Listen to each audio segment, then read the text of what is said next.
मैंने पहले ही कहा था कि पाकिस्तान के लोगों को बेवकूफ पाकिस्तान की शहबाज हरामी की सरकार बना रही है। इसमें पाकिस्तानियों की गलती नहीं है, बेचारे मजबूर हैं। उनकी आंखों के सामने पूर्व प्रधानमंत्री इमरान खान की जिंदगी को नोच कर तबाह कर दिया। पाकिस्तान की आवाम इमरान खान को बचा ना सकी, तो पाकिस्तान की आवाम तो पूरी तरह से गुलाम है। दोस्तों आप सोचिए, इसी अब पाकिस्तान ने धमकी दी है ईरान को।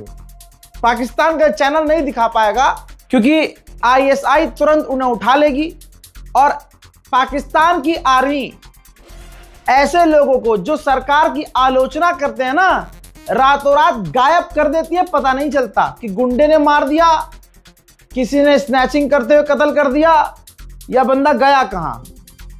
पाकिस्तान की फौज और गुंडों में कोई फर्क नहीं है। मैं दूसरों की बात नहीं कर रहा हूं, पाकिस्तान के ऐसे बहुत लाखों लोग हैं जिनके ऊपर पाकिस्तान की फौज ने जुल्म और सितम ढाए हैं। मोहतरम हजरात, अब इस पाकिस्तान की सरकार ने धमकी दी है ईरान को कि हम हर तरह से सऊदी अरब के साथ हैं और जरूरत पड़ी तो अपनी फौज के जरिए फौज उतार कर मैदान जंग में हम सऊदी अरब की मदद करेंगे किसी भी हालत में। हमारा डिफेंस एग्रीमेंट सऊदी अरब से है और हम सऊदी अरब के साथ हैं किसी भी कंडीशन में। ठीक, कल इसी दोगली सरकार ने खत लिखकर ईरान के नए सुप्रीम लीडर चुने जाने पर मुबारकबाद पेश की और फिर ऐलान किया आज कि हम अरब के साथ हैं, सऊदी के साथ हैं, और ईरान को वार्निंग जारी कर दी। तो इसलिए मैंने कल भी कहा था कि हमारे वाले की यहां तो बात ही मत करना।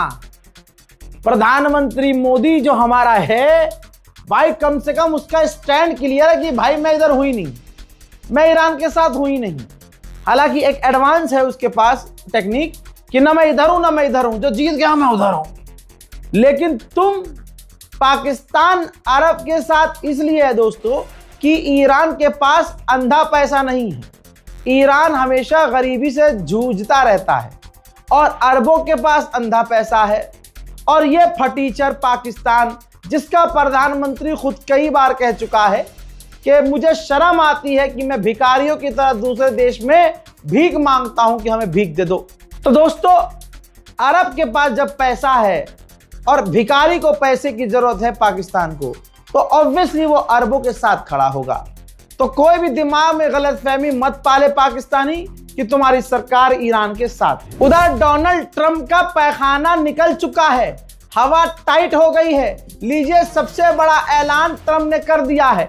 ट्रंप ने कह दिया कि अब ईरान पर हमला करने के लिए कुछ भी नहीं है, अब वहां पर हमारा कोई भी टारगेट नहीं है और मैं बहुत जल्द जंग खत्म करने का ऐलान कर सकता हूं।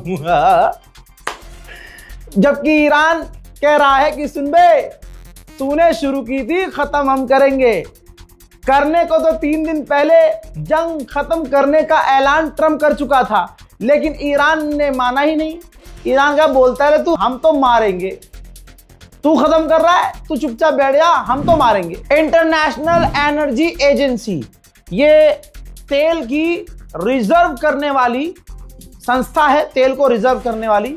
इसने इतिहास में पहली बार, जिंदगी में पहली बार 400 मिलियन बैरल तेल एक साथ रिलीज कर दिया है ताकि दुनिया में तेल की कमी ना हो। अब कोई गणचट्टा ये ना कहे मोदी का जलवा है, मोदी जी ने यूं किया, नाले से गैस बनाई, नाले से गैस बना के देखो हिंदुस्तान में तेल की कमी खत्म हो गई, गैस की खत्म हो गई। ना ना ना ना, पूरी दुनिया की एक कंपनी है, पूरी दुनिया की सबसे बड़ी एजेंसी सरकारी इंटरनेशनल लॉ के हिसाब से IEA, इंटरनेशनल एनर्जी एजेंसी। दुनिया में तेल की कमी ना हो इसलिए इसने 400 मिलियन बैरल तेल पूरी दुनिया के लिए रिलीज कर दिया है। ठीक है, कभी गाना चट्टे आ जाना, नहीं नहीं नहीं, देखा मोदी का जलवा। अबे रूस से 30 दिन की भीख लेने को अप्रूव किया है अमेरिका ने, तुम्हारे फाफा को। उधर ओमान का ऑयल स्टोरेज फैसिलिटी, जहां ऑयल ओमान अपना स्टोर करके रखता था, वहां पर भी हमला हुआ है। यानी इशारा आ रहा है सामने से कि बेटा तुम्हारा जो तेल जहां तुमने बचा के रखा है ना, स्टोर किया हुआ है, उसको भी नहीं छोड़ेंगे। ईरान ने कहा है कि अब तक 206 ईरानी स्टूडेंट और अध्यापक टीचर्स मारे गए हैं। उधर यूएई के ऑफिशियल ने इल्जाम लगाया है कि ईरान जानबूझकर सिविलियंस पर हमले कर रहा है। उधर फीफा या कोई और ईरान से कुछ अड़ी लेता या कोई बयान जारी करता, ईरान ने कह दिया फीफा वर्ल्ड कप में ईरान नहीं जाएगा। तुम क्या कुछ कहोगे, हम जाएंगे नहीं। हजरात, एक ईरानी ने जो है जैसे तैसे CNN को कुछ जानकारी दी है। जनाब मुश्तबा खामनाई के घर पर जब हमला हुआ, जो पहली स्ट्राइक हुई, तो मुश्तबा खामनाई घायल हुए। अब जो घायल बताया गया है उस हिसाब से फेस पर कट लग गया है, आंख के पास, पैर फ्रैक्चर हो गया है और जो है हाथ में जरा सी चोट है और आंख के पास जो है हल्का सा कट लगा है। और ईरान के सुप्रीम लीडर, अब जो नए सुप्रीम लीडर हैं मुश्तबा खामनाई, वो घायल बताए गए हैं। लेकिन ना कोई तस्वीर जारी की गई है, ना वीडियो जारी किया गया है, ना मुश्तबा खामनाई सामने आए हैं। देखिए, सामने नहीं आए हैं, इसका बिल्कुल लॉजिक है कि भाई अमेरिका इजराइल ने खुले में बोला है हम मार देंगे। मेरे दोस्तों, IRGC डोनाल्ड ट्रंप को फुटबॉल बना रहा है। IRGC के कमांडर ने कहा है कि डोनाल्ड ट्रंप चाहता है, ऑब्वियसली ये दुनिया मानेगी, डोनाल्ड ट्रंप चाहता है कि जंग बंदी और सीज फायर का ऐलान डोनाल्ड ट्रंप करे और अपनी जीत का ऐलान कर दे। लेकिन ईरान ऐसा करने नहीं देगा, हम उसे ऐसा करने नहीं देंगे, हम पीटते रहेंगे। जंग उसने शुरू की है, खत्म हमें करनी है। और जो हमारे नए सुप्रीम लीडर हैं वो टेक्नोलॉजी, वॉर, इंफ्रास्ट्रक्चर, मिलिट्री, हर चीज में एक्सपर्ट हैं और हर चीज से वाकिफ हैं। अभी कल एक अरब का सुअर था, वो कह रहा था कि मोदी की एक कॉल से ये जंग रुक सकती है हबीबी। भाभी, तुमने बात नहीं समझी अभी भी। मोदी जी समझ गए हैं कि ईरान नहीं रुकेगा, ईरान नहीं रुक, इसलिए मोदी जी ने कॉल ही नहीं की। और उनको पता है कि अरब सुनेगा नहीं। अपने मुल्क में भाई 300 रुपए 200 रुपए देके ट्वीट करवाने वाला और अपनी 3 इंच की छाती को 56 इंच बताने वाला, हर चीज में सरेंडर करने वाला, बीवी ना संभाल पाने वाला, देश संभालने की नौटंकी करने वाला, तुम्हें लग रहा है कि वो विश्व गुरु है?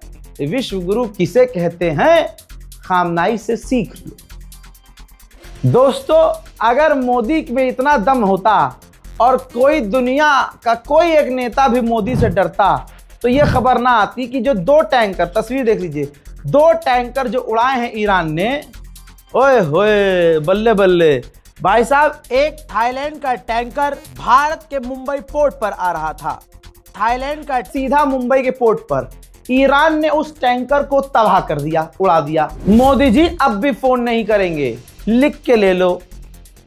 एक फोन कौन? अबे चल, यूक्रेन रूस की रुकवा दी, अबे मणिपुर जलता रहा सालों साल, फोन छोड़ो, गर्दन नहीं घुमाई अगले ने।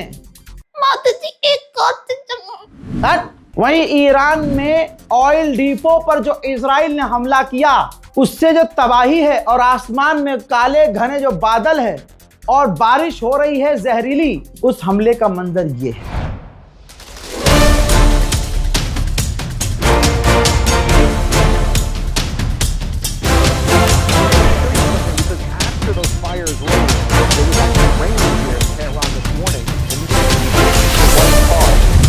अमेरिका ने अमेरिकी कंपनियों से कहा है कि जंग से पहले डीजल पेट्रोल के दाम जितने थे, अब 2027 तक उतने कभी दाम होंगे ही नहीं सस्ते।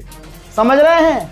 ईरान ने पहले ही कहा था कि बाप पे मत जाना, खामनाई पे मत जाना, हाथ न लगाना, पूरी दुनिया जलेगी, जल रही है। चाइना भी सेफ खेल गया। चाइना ने कहा कि हम निंदा करते हैं जो गल्फ स्टेट पर हमले हो रहे हैं, सिविलियंस इलाके को निशाना बनाया जा रहा है, हम पूरी तरह से इसकी निंदा करते हैं। लेकिन ईरान का नाम ही नहीं लिया। अमेरिका, इजराइल पूरी तरह से बौखला गए हैं क्योंकि हर तरह उनको हार मिल रही है। ऐसे में बौखलाहट में इजराइल ने ईरान के बुशहर में एक हॉस्पिटल पर हमला कर दिया है। ईरान छुपा नहीं रहा है, न मैं आपसे कुछ छुपा रहा हूं। जो भी नुकसान ईरान का है बता रहा हूं। ईरान में अमेरिका और इजराइल के हमलों में 20,000 बिल्डिंग निस्तनाबूद तबाह हो चुकी हैं, बिल्कुल खाक हो चुकी हैं, क्योंकि अमेरिका इजराइल ने यही सोचा था कि ईरान को हम गज्जा बना देंगे। वहीं 4 दिन पहले गुलाबी सुअर ने कह दिया था कि हमने तो ड्रोन ही खत्म कर दिया, ड्रोन लॉन्चर खत्म कर दिया ईरान के। ईरान ने वीडियो जारी कर दिया।